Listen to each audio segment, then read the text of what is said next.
ISF, Indian secular front, একমাত্র বিধায়ক জিতেছিল বাংলায় নওশাদ।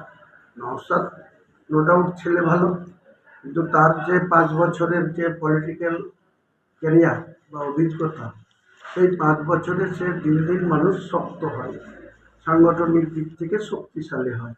কিন্তু সে এখনও বামফ্রন্ট চেয়ারম্যান বিমান বসের উপরে নির্ভরশীল এবং তেনার কাছে দরবার করছে, 2 ঘন্টা 4 ঘন্টা করে গিয়ে মিটিং করছে, একবার 50টা লিস্ট দিচ্ছে, একবার 40টা বলছে হলে তবে রাজি, একবার এরা বলছে 23টা, তারপরে বড় জোর বাড়লে 25টা।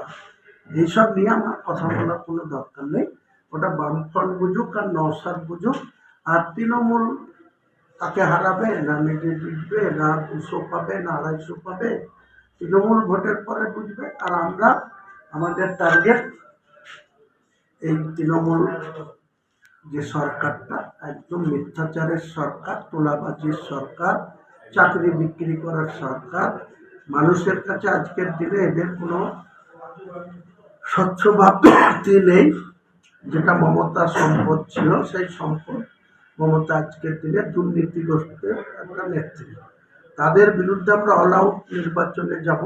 মানুষের সিদ্ধান্ত নেওয়ার অধিকার আছে, মানুষ সিদ্ধান্ত নেবে কাউন্টিংয়ের দিনে।